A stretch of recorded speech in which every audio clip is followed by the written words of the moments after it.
천국에서 다 만납시다. 거기는 지하가 없는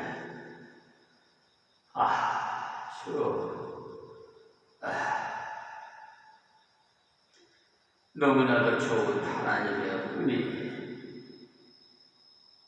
공락을 누리는 세계니까 지하도 얼마나 좋겠습니까? 나는 상상만 해도 그냥 마음이 그냥 너무나 감격스럽고 너무나 좋습니다.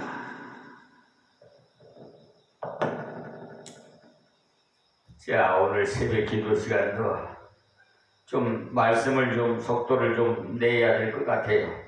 이거 66권 다 강해 설교해야 되는데, 그리고 하나님 불러주면 가야 되는데 이거 어떻게 하냐 뭐.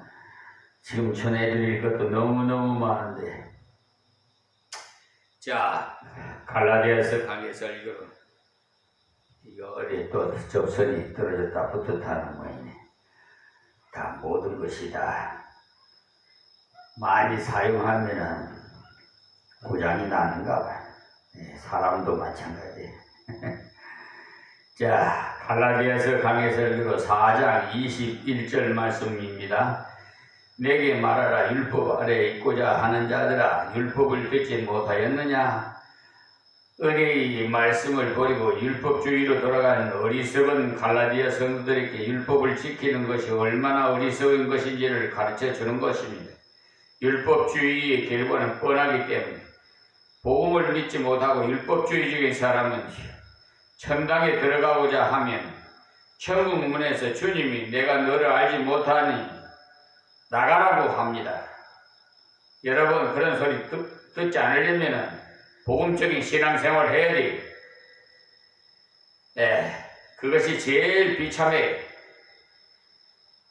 지금 그럴 분들이 너무 많아. 율법주의로 걸어가는 사람은요, 종이기 때문에 종은 평생 고생만 하다가 결국은 주인이 너는 우리 집 식구가 아니니까 나가라고 합니다.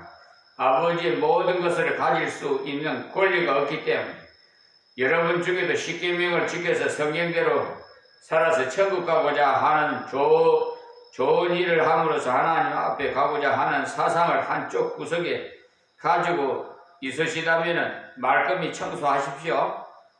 그런데 은근히 그런 사상이 한쪽 구석에 남아있는 것을 자주 우리 주위에서 볼 수가 있어요. 왜냐하면 잘못된 사람들이 그런 짓거리를 많이 해요. 강조를 하고 마음속에 자리 잡고 있기 때문에 쉽게 벗어나지는 못해요. 갈라디아서나 로마서를 옳게 배우지 못하면 신앙으로 바로 서기가 어렵습니다. 그래서 우리 홍지민 자매에게 로마서를 다 봉독하고 거기에서 리포트를 작성해서 가져오라고 숙제를 줬어요. 계속 율법주의에서 막혀가지고 그냥 고통을 느끼고 있는 것을 보니까 너무나 안타까워서 좀 복음적으로 자유하라고 합니다. 이때 바울 사도가 율법을 지킴으로 천국 가려는 자의 어리석음을 말하다가 아브라함에 대한 말을 하죠. 여러분 생각에 율법이라고 하면 주로 십계명을 생각하겠지만 여기서는 구약 전부를 말하는 겁니다. 그래서 아브라함이 나오는 거죠. 우리는 아브라함이야말로 율법에 관계없는 것으로 알고 있어요. 그러나 그것이 아닙니다. 오산 얻기를 바랍니다. 착각하지 마시고. 자, 22절에 기록된 아브라함이 두 아들이 있으니 하나는 계집 중에서 하나는 자유하는 여자에게서 낳았다 하였으나, 그래서 이 말씀의 배경을 알기 위해서 창세기를 참고해야 되는데 아브라함에 대한 기록이 창세기 12장부터 나오는데 아브라함은요, 한 사람에 대한 기록이 엄청나게 길어요. 12장에서부터 25장까지니까 계속해서 아브라함에 대한 기록이 나오고 있으니 얼마나 깁니까? 그만큼 기초적인 신앙의 중요성을 아브라함을 통해서 가르쳐 주고 있는 거예요. 그래서 창세기 12장에서 아브라함을 부르셨는데 그때 거의 나이가 75세였습니다. 제가 처음에 40세에 불러서 이 나이에 불러서 어디다 쓰시렵니까 하니까 내가 아브라함이 나이보다 많냐 모세보다 많냐 그러게 제가 한국무원했습니다. 부끄러워가지고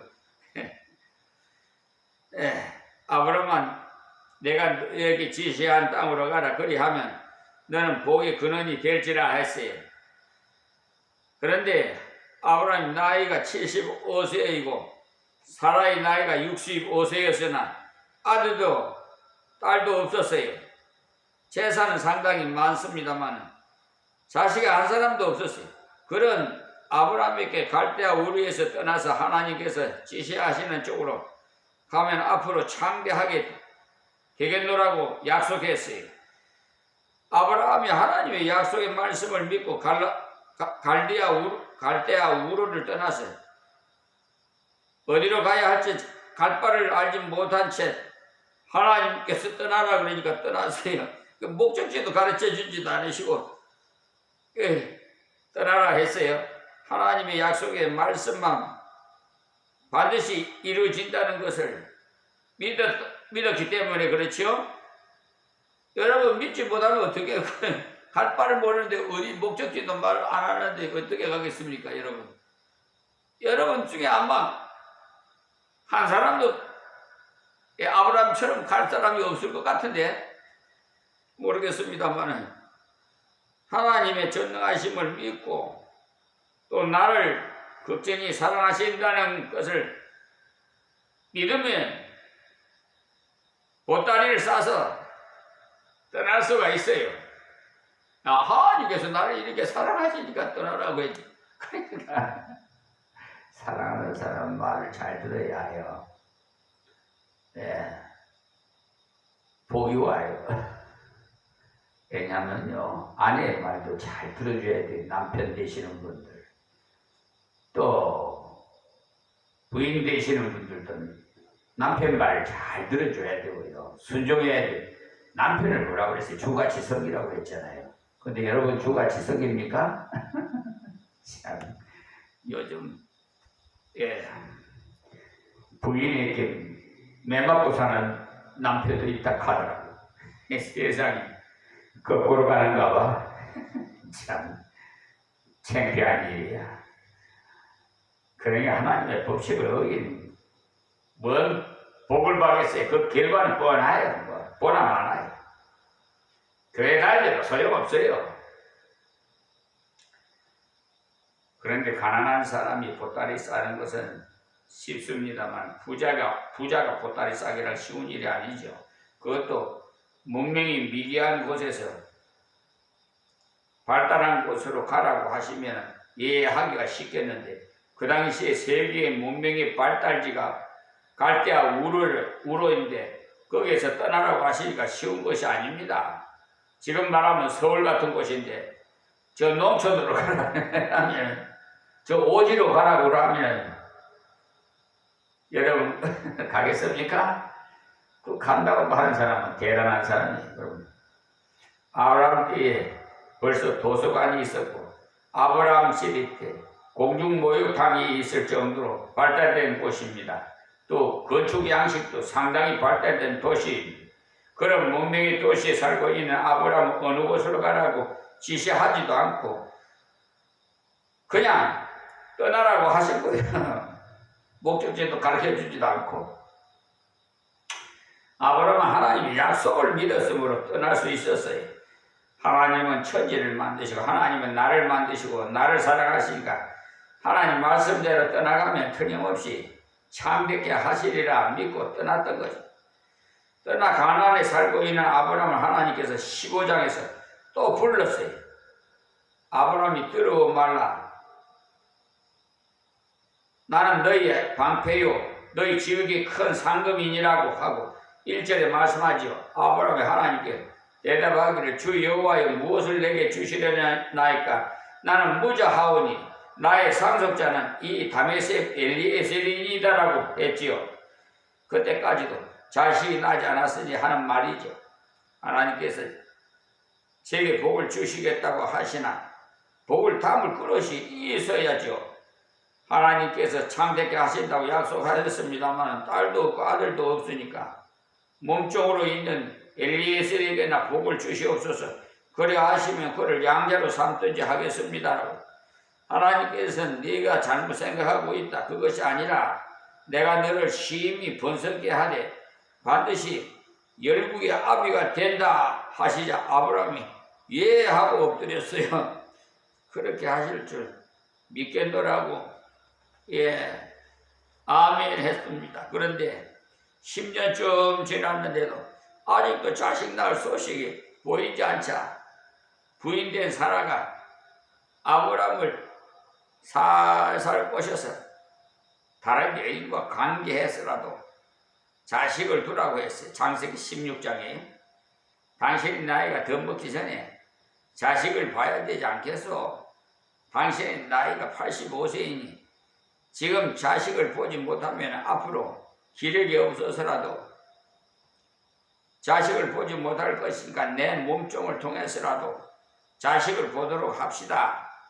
사라의 그 몸종 하가를 애굽 여인인데 여자에게 장가를 들어서 아기를 낳으면 그 아이를 내 아이로 입적시키면 되지 않겠느냐고 권한 거죠. 하나님께서 당신에게 자식을 준다고 하셨지 꼭 내가 낳아야 되겠습니까? 누가 낳더라도 당신 자식 아닙니까? 하고 살살 꼬셨어요.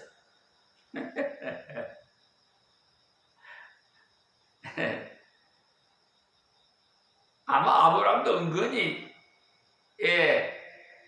그렇게 생각하지 않았나 그렇게 생각도 듭니다. 사라가 그런 말 안 해도 아마 하갈에게 어떻게 해서 자손을 놓으면 어떨까 이런 생각을 제 생각에는 한 것 같아요. 할 것 같아요. 그런데 그러자 이 사라가 그렇게 말하니까 아이고 그냥 좋다고 그냥 그래 어쨌든 간에 그렇겠지. 당신이 양해한다면 식으로 나가서 하갈을 아내로 삼았어요. 근데 금방 자식이 생겼어요. 참 그러니까 사라가 애를 못 넣는 거죠. 그렇죠? 남자는 남자 구실을 하는데 여자가 여자 구실을 못 하니까 요즘 그런 분들이 있잖아요. 근데 그렇게 기다리는 아기가 생겼으니까 복이라고 얘기했을 겁니다. 다만 복은커녕 저주 덩어리가 되었어요. 이 여자가 아기를 갖게 되자 그만 콧대가 세가지고 아직 낳지도 않은 입장에서 콧대가 세가지고 안주인 행세를 하려고 사라에게 불손하게 대하고 자식까지면은 최고지. 자식도 못 낳는 주제에 뭐 주인이라고 이것 하라 저것 하라고 시키느냐는 식으로 사라에게 대적하는 행동을 하니까 석깔이 보통 넘은 사라가 가만히 있을 리가 없지요. 여자들도 성깔 내니까 무섭더라고. 그래서 이 저주를 당신이 받아야 마땅하도다. 아브라함에게 달려들고 야단이 납니다. 내가 당신에게 준 여자가 저렇게 나올 수 있느냐고 아브라함에게 따지자 아브라함은 그렇게 나오는 사라를 이길 수 없기 때문에 당신이 좋은 대로 하시오. 하자 사라가 그 여자를 집에서 쫓아내 버렸어요. 사라에게 쫓겨난 하갈이 광야로 도망가다가 하나님을 만나는데 하나님께서 주인에게로 돌아가 순종하라고 하시자 주인의 집으로 돌아가 종노를 하면서 아기를 낳았는데 그 아기 이름 이스마엘입니다. 이스마엘과 이스라엘이 비슷한데 이단은 항상 모습이 비슷해요. 입장이 이렇게 되었는데 17장에 가보면요 아브라함이 나이가 99세가 되었는데 로마서 4장에 보면 아브라함의 몸도 죽은 것 같고 그러니까 경도가 다 끊어져서 죽은 것 같고 사라의 몸도 죽은 것 같았다고 나왔어요. 사라의 경도가 끊어졌으니까. 그 아브라함의 몸도 죽어 늙어서 이제 힘이 없더니 아브라함은 99세, 사라는 89세, 호호 할머니, 호호 할아버지가 된다는 것을 말하는 거예요. 그런 늙은 두 사람에게 자식을 주시겠다고 하시면서 아브라함을 아브라함으로 사라라고 이름을 바꾸도록 하셨어요. 아브라함은 위대한 아버지로서 상당히 좋은 이름입니다. 그런데 아브라함은 열국의 압이라는 뜻이, 그래서 어떻게 생각하면 위대한 아버지가 더 멋있어 보이죠. 그러나 열국의 아버지가 더 낫습니다. 그 당시 아브라함은 상당한 지위와 물질이 있었습니다만 자식이 없었어요. 열국의 아버지란 많은 민족의 아버지가 돼서 그 후손이 많아진다는 말이죠. 그 후에 19장에 가면은 명년 이때 자식이 있으리라 하시자 사라가 믿지 않고 웃어댔지요. 내가 어떻게 자식을 낳는단 말이고 하고는 킥킥 웃었어요. 아마 부엌에서 웃었을 것 같아요. 그러자 천사가 사라가 왜 웃느냐 하자 웃지 않았습니다 하고 당장 거짓말 하다지 이래요. 사람의 본성이요 이렇게 거짓말을 잘해요. 그리고 보면 성경은 참으로 정직합니다. 아브라함이라고 봐준 것도 없고 사라라고 봐준 것도 없고 이삭이라고 봐주는 것도 없어요. 그 사람의 잘못도 상세하게 다 기록한 것이 성경이. 왜냐하면은 행위로 하나님 앞에 서는 것이 아니라는 것을 보여주기 위한 겁니다. 인생의 근본은 다 부족하다는 것을 보여준 거죠. 그것이 우리에게 큰 위로가 되는 것입니다. 그렇게 해서 아브라함이 99세에 사라가 아기를 갖게 되었고 100세에 아기가 태어났어요. 아기를 낳기 전에 하나님께 아기를 낳거들랑 이름을 이삭이라고 부르도록 말씀하시는데 이삭이라는 이스마일이란 뜻입니다. 스마일이란 뜻입니다. 스마일. 웃으라니. 기쁨을 주는 이름이죠. 그러니까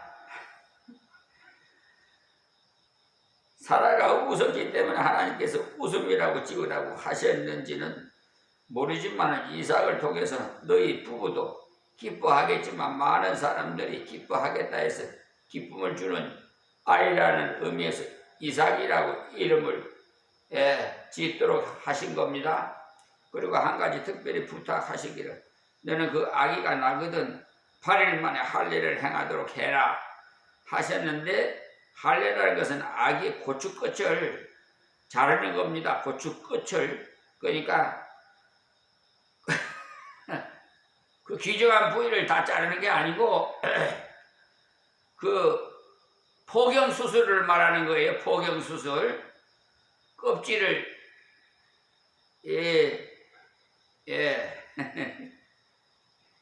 중요한 부분에 그 껍질이 덮고 있죠. 그걸 잘라내는 거예요. 그거 덮고 있으면 그 속에 병균이 많이 생겨요. 포경수술 안 하는 사람들이 그저 에이즈 같은 병에 많이 옮겨가지고 안에까지 에이즈에 걸리고 그래요. 저 다른 데 가가지고 고입질을 해가지고 부인한테 병을 옮기는 그런 경우가 많잖아요. 없던데 에이즈 병도 생기게 하나님 됐잖아요. 그리고 한 가지 특별히 부탁하시게 너는 그 아이가 낳거들랑 8일 만에 할례를 하는데 그래서 우리가 지금 듣기에는 할례를 행하면 되는가 보다라고 쉽게 생각하겠지만 그 당시로서는 굉장한 모험입니다. 100세의 아기를 낳았는데 겨우 7일이 지난 갓난 아기에게 수술을 하라 하시니 말이죠. 그 당시에 수술 도구가 있겠습니까? 부싯돌같이 돌로 그러니까 소독약이 제대로 있겠습니까? 여사를 읽어보면 할례를 행할 때 부싯돌로 잘랐다는 기록이 나와 있어요. 조잡하기 짝이 알 수가 있는데 수술하고 3일 지나고 나면은 열도 나고 많이 아프다는데 100세 낳은 아기를 그것도 일주일 만에 잘라야 하니까 하나님을 믿지 않고는 절대로 할 수가 없는 일이죠. 여호수아 5장 2절에서 9절의 말씀 보시고 창세기 34장 25절 보세요. 자기가 죽는 것이 차라리 쉬운 일이지 아기에게 차마 할 수가 없는 일이지. 그런데도 아브라함을 하나님 말씀대로 8일 만에 할례를 행했던 겁니다. 아무 탈 없이 잘 낳았어요. 그러니까 하나님만 믿으면 안전지대로 인도하시는 분이니까 걱정하지 마세요. 불가능을 가능케 하시는 하나님이에요. 현대 의학자들이 왜 하나님께서 태어난 지 8일 만에 할례를 행하라고 하셨을까 하고 많은 연구를 해보았더니 8일째가 피의 그 응고율이 제일 높더라는 겁니다. 그러니까 피가 빨리 응고가 되죠. 멈춘다 이 말이에요. 상처가 적게 나고 빨리 안 물러지더라는 거예요. 하나님께서 인생을 지으셨기 때문에 하나님께 인생을 제일 잘 아시고 그때 행하도록 하신 거예요. 그때 할례를 행하면은 출혈이 가장 적고 상처도 빨리 아물기 때문에 그때 하도록 지시하신 겁니다.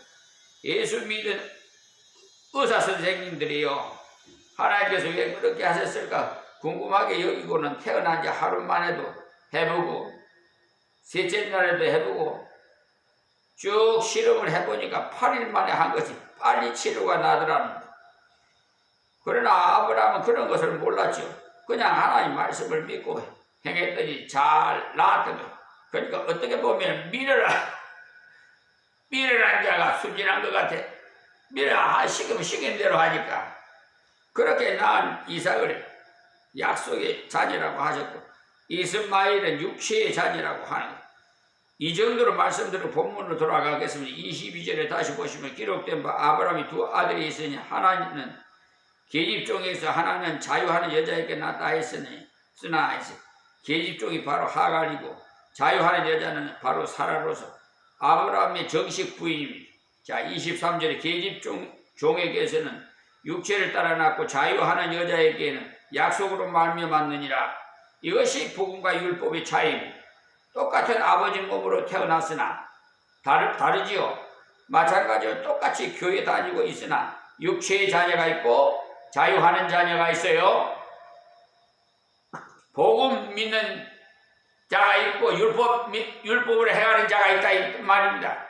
육체의 자녀라는 건 아브라함이 늦기 전에 아기를 낳아야겠다 해서 하갈과 관계에서 낳은 이스마엘이 그는 인간의 수단을 육체를 생각해서 낳았으니까 육체를 믿었던 결과지 인간의 노력이죠. 그런데 이상하게도 신속하게 아기가 태어났어요. 우리들 생각으로는 하나님께서 사라를 통해서 나게 하시기로 하셨으니까 하갈을 통해서는 아버지 아무리 결혼을 하더라도 아기가 태어나지 말았더라면 이렇게 생각하겠으나 하나님께서는 신령한 이 진리를 가르쳐 주시기 위해서 그들의 부족을 놔두셨던 겁니다. 하나님께서 사라를 통해서 아기를 주겠노라고 계속 약속하신 대로 아기를 주셨어요. 그러니까 사람의 능력이 아니죠. 사라의 태가 죽은 것 같았고 경수가 끊어졌고 아브라함의 몸도 죽은 것 같았다고 성경에 나와 있듯이 100세나 잡수셨으니까 죽은 것과 같았지 별 수가 있겠습니까? 그런데 약속하신 말씀 그대로 아기를 주셨던 거예요. 참 신통방통하네. 하여튼 나는 이 성경 말씀을 연구하다 보면 그렇게 재밌어요. 기쁘고 24절에요. 이것은 비운이 이 여자들은 두 언약이라. 하나는 신의 쌀로부터 종을 낳은 자니 곧 하가라. 그러니까 신의 산이란 바로 율법을 받은 산이기 때문에 비유로 하신 말씀입니다. 그러니까 하나는 율법으로부터 낳은 종이라. 그래서 율법주의의 종이라고 평생 종로를 하다가 쫓겨납니다. 25절에 이 하가는 아라비아에 있는 시내사로 지금 있는 예루살렘과 같은 데서 저가 그 자녀들로 더불어 종로를 하고 해서 왜 지금 있는 예루살렘과 같다고 했느냐 하면 그 당시 예루살렘은 율법주의의 본선이었으므로 한 말입니다. 그 당시 유대인들이 율법주의에 사로잡혀서 십계명을 지켜야 천국 간다, 할례를 행해야 천국 간다 하였기 때문에 그렇게 말한 거예요. 여러분들은 어찌되었든지 믿음으로 교회에 나오시기를 바랍니다. 교회에 오는 것도 벌 받을까 싶어서 율법주의 사상에서 올라오신다면 큰일입니다. 어떤 사람은 주의를 빠졌으니까 그만 감기에 걸렸다고 하는데 왜 그렇게 하나님을 악질로 몰아붙이는지 모르겠어요. 하나님은 그런 분 아닙니다. 그것은 인간이 생각으로 만들어낸 생각이고 율법주의적인 사고방식이. 교회 오실 때도 안 가면은 벌 받을라 하는 생각으로 오시지 마시고 오늘도 무슨 좋으신 말씀을 들을까, 무슨 좋은 약속을 주실까 탐험하는 자세로 올라오십시오. 탐험하는 사람은 항상 희망에 차 있어요. 한 봉우리 올라갈 때마다 새로운 것이 펼쳐지니까 그 재미도 올라가죠. 우리가 성경 배우는 것도 마찬가지. 한 구절을 배울 때마다 새로운 보석이 나오고 그 재미로 성경 공부를 하는 거 아닙니까? 그런 재미 속에서 예배를 드려야지. 혹시 볼 받을까 들어와서 예배 드린다면 그것이 바로 하가를 따라가는 거예요. 자, 26절에 오직 위에 있는 예루살렘은 자유자니 곧 우리 어머니라. 위에 있는 예루살렘 영원히 있을 교회를 말합니다. 그래서 어머니라고 했어요. 영적으로 교회는 우리가 태어난 장소입니다. 또 위에 있는 예루살렘 앞으로 천국에 영원히 있을 우리의 기업인 예루살렘을 말하는 겁니다. 이렇게 비유한 설명을 잘 이해해야 돼요. 그래서 성경에 위에 있는 예루살렘에 대한 설명이 계시록 3장 12절에 또 21장 2절에 10절에 나와요. 히브리서 12장 22절에서 23절에도 보시면 역시 그 이야기가 나오는데 시간이 없어서 일일이 찾지 않겠습니다. 그러니까 여러분이 찾아서 보십시오. 위에 있는 예루살렘이라는 건 영적으로 말한다면 교회를 말하는 것이고 물체적으로 말한다면 앞으로 우리가 갈 영원한 천국을 말하는 거예요. 자, 27절에 기록된 바 잉태치 못한 자여 즐거워하라. 구로치 못한 자여 소리질러 외치라. 이는 홀로 사는 자의 자녀가 남편이 있는 자의 자녀보다도 많음이라 하였으니 그랬어요.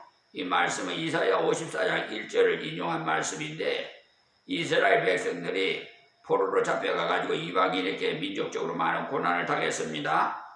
그 결과 쇠약해지고 인구 또한 형편없이 적어졌어요. 그럴 때 하나님께서 앞으로 있을 하나님의 교회를 예언한 말씀이 바로 27절부터 지금 볼 때는 낳지 못하는 것 같고 지금 볼 때는 자식이 없는 것 같아서 쇠약해 보이지만 하나님께서 홀로 있는 자의 자녀가 남편이 있는 자의 자녀보다 많다고 하신 것은 자녀를 낳을 수 있는 여자보다 자녀를 낳을 수 없는 그 여자를 통해서 오히려 더 많은 자식이 생기겠다 이 말씀입니다. 그러니까 하갈은 육체적으로 아기를 낳을 수 있는 힘 있는 여자, 그러나 사라는 잉태치 못한 자의 구로치 못한 자녀의 성녀입니다. 성녀. 구로치 못한 성녀. 즉 아기를 낳지 못하는 성녀예요. 그런데 하나님께서 함께 하시니까 하갈의 후손보다 더 많아졌던 것입니다. 그러니까 앞으로 있을 이스라엘의 장래와 교회의 장래를 예언해 준 말씀이 순수한 복음을 받아서 구원받은 사람이 바로 잉태치 못한 자가 자식을 낳는 것과 같고 구로치 못한 자가 자식을 낳는 것과 같다는 말씀이에요. 아기를 갖지도 않은 것 같았는데 해산하는 수고도 안 하는 것 같았는데 그 후손이 그렇게도 많더라는 것. 인간의 노력이 가미되지 않은 순수한 하나님의 은혜로 생산된 자녀들이 많아진다는 거예요. 여러분 자녀 놓을 때 순산하시는 분이 있고 해산의 고통을 느끼는 분도 있죠. 두 가지 종류로 있어요. 우리 어머니는 행모님은 혼자서 아기를 낳아서 태를 자르고 그랬었어요. 내 동생 나 그런 아기 놓는 거 어머니께서 갑자기 배 아프다더니 방으로 들어가시더니 혼자서 어떻게 아기를 애기 무슨 울음이 참 아유 참 이렇게 대주에서 설명을 다 해주는데 여기서 기억해야 되는 것은요 왜 이스마엘을 율법이라고 하느냐면 이스마엘은 사람의 노력으로 얻는 자식임을 말하기 때문에 그래요. 육체가 건강한 여자라서 젊은 여자라서 즉 육체의 노력으로 얻었기 때문에 이스마엘은 율법의 비유가 된 것입니다. 반대로 이삭은 사람의 능력으로 도저히 낳을 수도 없는 그때 하나님께서 명년 미만 때면은 사라에게 자식이 있으라고 하시고 주신 자식이에요. 그때 사라 자신도 어쩌나 기가 뭐 차든지 웃었지요. 하나님도 참 내가 어떻게 아기를 낳는단 말이고 하고 기가 막혀서 웃었던 겁니다. 그런데 하나님의 그 약속은 이루어지고 말았어요. 그러니까 순수하게 하나님의 능력으로 하나님의 약속이 이루어진 거예요. 그러니 주 예수를 믿으라 그리하면 너와 네 집이 구원을 얻으리라 받으리라 이렇게 약속하신 말씀을 믿고 받아들이면 그 약속이 내 것이 되고 여러분 약속은 믿는 자의 것이 됩니다. 율법은 지키는 자가 덕을 보니까 약속을 믿는 것이 자의 것이 되는 거예요. 율법은 그래 지키는 자가 덕을 보겠지요. 그러나 약속은 믿는 자의 것이 되었기 때문에 이거는 완전히 은혜예요. 그러니까 우리가 예수님께서 약속하신 말씀 그대로 믿어버리면 구원의 백성이 됩니다. 자, 28절 말씀이에요. 형제들아 너희는 이삭과 같이 약속의 자녀라. 우리는 예수 그리스도의 십자가 부활을 믿음으로 예수께서 약속하신 죽어도 살겠고 하신 대로 새 생명을 얻어 살았습니다. 저는 이 말씀을 믿어요. 여러분도 믿었습니까? 그런 사람은 다 이삭과 같이 약속의 자녀인 겁니다. 자, 29절에요. 그러나 그때 육체를 따른 난 자가 성령을 따른 난 자를 핍박한 것 같이 이제도 그러하도다 그랬어요. 이것은 꼭 이렇습니다.